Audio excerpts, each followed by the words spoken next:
Okay, which part? Just on the logging, size of the loads. Oh, yeah, see. It's just an idea. It's an old, it's kind of irrelevant to what I'm talking about here, but it gives a general idea. Yeah. Thank you for letting me talk to you guys. Thank you very much. Appreciate it. I'm here for a reason that I believe in, and I think we need to, I hope that you guys will discuss some of these matters, and maybe we can resolve some of them in the future. But to get straight to the point here, I'm going to talk about two things. First one is Digby County has a noise ordinance bylaw that is effective but ineffective, and it needs to work. During the period that Linda Frazier was gone, I believe that was she got back 2 weeks ago, and we were gone, I think, what, two weeks, something like that. There was a log harvesters working in my neighborhood, and I'm talking about the Morganville area, roughly around Parker Road. They worked approximately 2 to 2.5 weeks. And as you know, these machines work pretty much 24/7. Roughly they work 20 hours on, 4 hours off. My first call to the RCMP, I talked to an officer Eaton and was told that maybe they would check it out. That was 11:30, something like that on I don't remember what day it was. That's irrelevant, Monday night, Sunday night, whatever. He basically he wasn't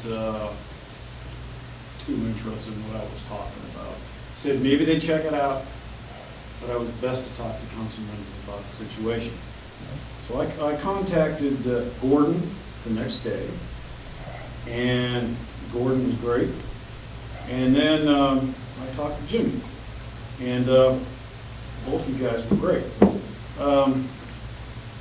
Seemed like things slowed down a bit, so I wasn't necessarily, we weren't hearing them wee hours of the morning, but they're still going on at 6:30 in the morning, or whenever I go out to the barn, they're going.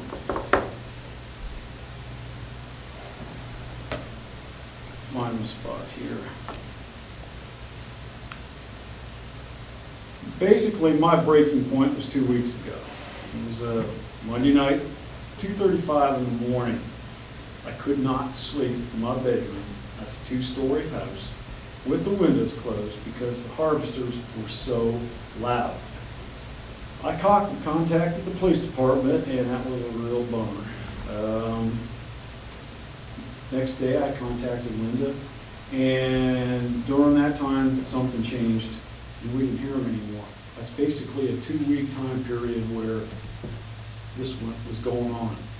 I lived roughly 3/4 of a mile from where this was being done, and it was loud. Obviously, the wind was right. It was a calm night, but it's ridiculous because those are neighborhoods where people live, tax-paying people. They contacted me 3 days after that. I was kind of surprised. Whoa, excuse me, who contacted? The police department came over. Oh, okay. I was getting ready to go to work, and comes over there, and it's a young man, and he said he'd been on vacation or something like that. And we talked, and I told him where they were at. Basically, it ended. The problem with this, what I'm talking about here, though, is the fact is the law enforcement agencies did not take care of that problem accordingly. Went on for a long time, and I can't imagine living where some of these people lived. My recommendation, at least what I'd love to see you guys talk about, would be the potential for a law, or a bylaw enforcer or officer that possibly could look into these things and situations could monitor them. If it's the RCMP or whatever, but it's almost like we need that because this didn't work. Isn't that what Alfred is? No. Oh, okay. He's not a bylaw enforcement officer, he's a building inspector. He can lay charges under the bylaw, or under the building act, but, Okay. But I feel that that's something that you guys ought to consider, because it's not right. It's not right at all. When you have a law enforced and then you go to run around like that, it's bad. 2:30 in the morning is ridiculous. You know, that shouldn't happen. You talk to people and like, what? Why is that even possible? So that's one reason I'm here. There's another one, and like I said, I would love you all to discuss it. And it is an important issue. I am what some people call an urban forester. I'm an arborist. I've done this since I was 20 years old. I mean, I'm approaching 40 years in this business. I love what I do. I am in no means opposed to forestry practices. It's necessary for a good, healthy forest. Animals benefit by it, birds benefit by it, people benefit by it. So I just wanted you to know, I am not opposed to that. Okay, this is the second one that I wanted to bring up here, and this is just my viewpoints, but 100 years ago, Digby County had three big industries: fishing, forestry, and tourism. And as we all know, fishing is basically done. The lack of regulations, monitoring, and greed pretty much did it in. Tourism is nothing like it used to be. In the early 1900s, people would come here for the beauty, the inshore fishing, and to experience the backcountry. Just imagine how much tourist revenue has been lost to recreational fishing from just the construction of the Annapolis River Power Generating Plant. I could go on and on and on, but I'm not going to. Forestry has always been a big part of the Bear River area. They claim every waterway had a mill on it. It gave thousands of jobs, which was a lot then. It was a different time. Men worked with buck saws, oxen team, horse teams, steam engines, trains, tractors, and chainsaws. Forests were cleared, roads were built, and this was done slowly, and it grew back. It was not scarred the way we do it now. Today it's all done by just a few. Roads are built everywhere so big and scarring they will never disappear. Harvesters take the place of armies of men. They claim these machines can cut, peel, cut to length every 15 seconds. Now, this is from a friend of mine that observed it a couple of years ago back in the Lake Jolly area. They also claim they can do 7 acres a day. That's one machine. They are loud. They sound like a high-pitched vacuum cleaner or a small jet engine. It's no wonder that world bird populations are in major decline. This will be going on some time. Most people today know what the word clear-cut means.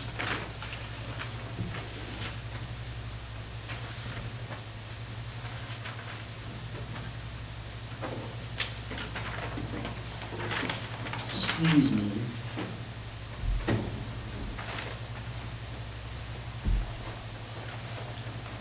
Some of the classic quotes that I've been hearing from people lately, and I talked to a lot of people. That 20 acres, or excuse me, that 200 acres was there 2 weeks ago. Now it's gone. I used to live in the woods. If I wanted this, I'd have moved to town. And why is this allowed? The noise is driving us crazy. That's Annapolis County, Dostville, and Morganville. With this comes the hundreds and hundreds of trucks. Road building trucks, logging trucks, sometimes all day long, sometimes all night long. They are always there. It destroys what living in the country is all about.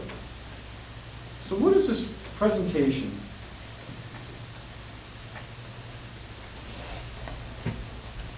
Excuse me, so why is this presentation with what's going on? Digby County has a lot of urban land. Port Hawkesbury is buying up Hulkwood. There's a lot of people very, very concerned that Digby County will become a big supplier of pulpwood. Now, the reason I passed that picture around is showing you the size of the logs. The majority of the truckloads, and I do mean, it's slowed down now, but there were hundreds of them, and hundreds, and that's the size of the wood that's going up. Now, these are little tiny trees. It is known that wood is hard to find in places in Nova Scotia. So most I'm jumping around here. It is known that wood is hard to find in a lot of places in Nova Scotia. Most of the loads that we have seen in the past 6 weeks are small and nothing good but for pulp. Which means an awful lot of trees are being taken before their time. So, is this what we want? A big clear cut or a sustainable forest? It is time for proper guidelines and proper planning. And for no reason should the general public have to put up with the noise and destruction from the constant impact of trucks day in and day out on the roads throughout our neighborhoods. And I state that I'm not talking about where I live. It's in Dowsonville, it's everywhere in this county. I realize our hands are tied, but we hold noose. The harvesters have stopped for now, but of course, that is only temporary. Truck traffic has slowed, but it's still always there, day or night. If we could only see past our noses of what is going on and look back at the past mistakes that have taken place, the world would be a better place. In summary, forestry harvesting practices have changed. Gone are the logging camps, the lumberjacks, the oxen and horses, the chainsaws and tractors. Now it's harvesters, bulldozers, and semi-trucks. This is very reminiscent of the early days of the 70s when fishing practices changed. Bigger boats, more sophisticated gear, and destructive practices gave way to bigger catches. Bigger catches over time made it harder and harder for the hook and liners to compete. As prices of fish dropped, the more had to be caught. The government finally stepped in with regulation and guidelines, but it was too late. The Bay of Fundy will probably never recover, and inshore fishing is pretty much gone. When trees are cut 24/7, 7 acres a day or night per harvester, one wonders about the bird and wildlife population. How is this possible to do this at bird nesting times and when animals have their very young? We cannot allow our forests to be cut in this manner for pulp or saw logs in such a destructive manner. I feel it's time for municipal governments to look for changes that are sustainably, environmentally friendly. This was sent to my wife yesterday on the internet from Frank Muse. And it's a great prophecy. The Who's chief. Frank Muse? He's the Frank chief. Muse is Oh, okay. that First Nation. When all the trees have been cut down, when all the animals have been hunted, when all the waters are polluted, when all the air is unsafe to breathe, only then will you discover you cannot eat money. Thank you very much for your time. Referred him to us, that maybe we need to talk to the RCMP about the process of our bylaw. I have talked to Trish numerous times. Mhm. I don't know. Do you want to? My- I mean, I talked to the RCMP as well, and I think when, and I wish he was still here, when he called, there was confusion as to whether he was complaining about noise or complaining about clear cutting.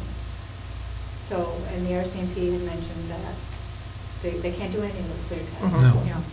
But they have issued written warnings to the harvesters. They did. Now, granted, they didn't respond, in a timely manner.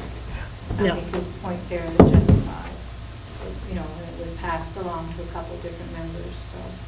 They know now that when there's a call, it's a noise. They have our noise bylaw, and there are issues with having to add our noise bylaw to the summary offense ticket schedule.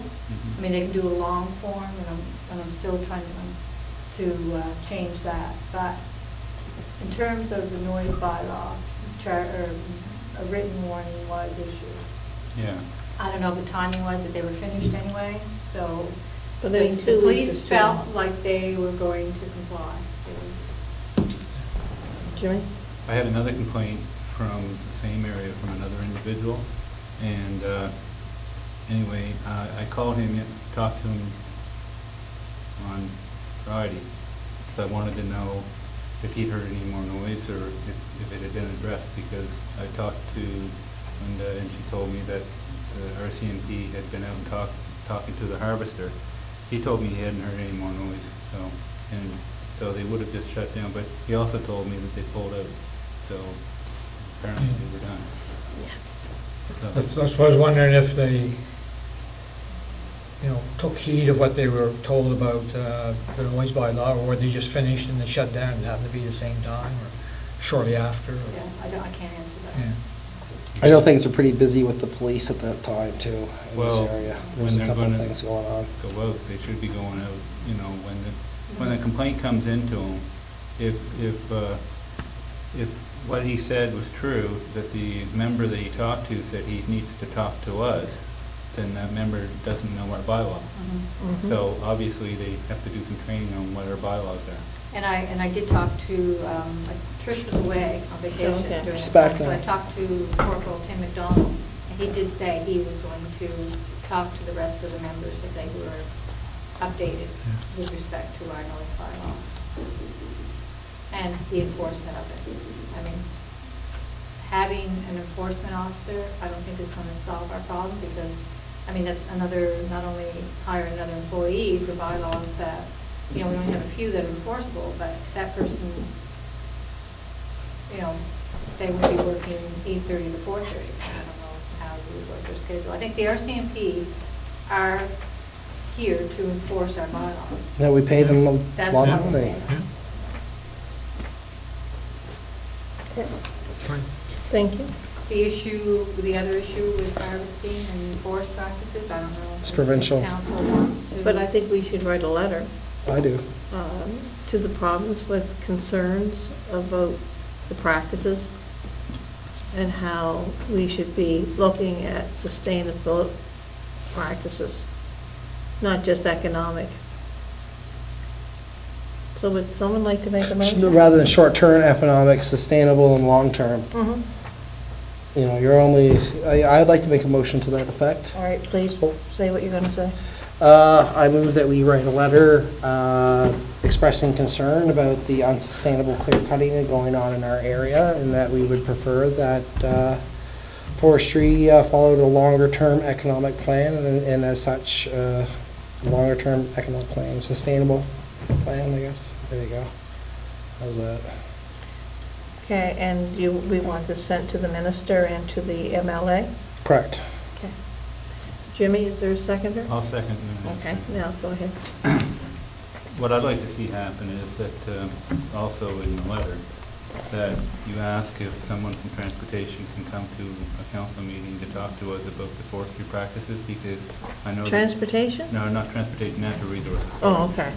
Because the province did implement changes to the Forestry Act, Mhm. and I'm not aware of what they are, but they may have addressed some of these issues that we're talking about, or, they do, I know they're only allowed to cut, they have to stay away from brooks and streams, Mhm. a certain distance, but I don't know what that is, and I know at the time when they were coming out with those changes, there were a lot of people in the forestry industry quite concerned about those changes, as the impacts it was going to have, so it would be good to address, be good to hear from natural resources firsthand, and we can ask questions to them.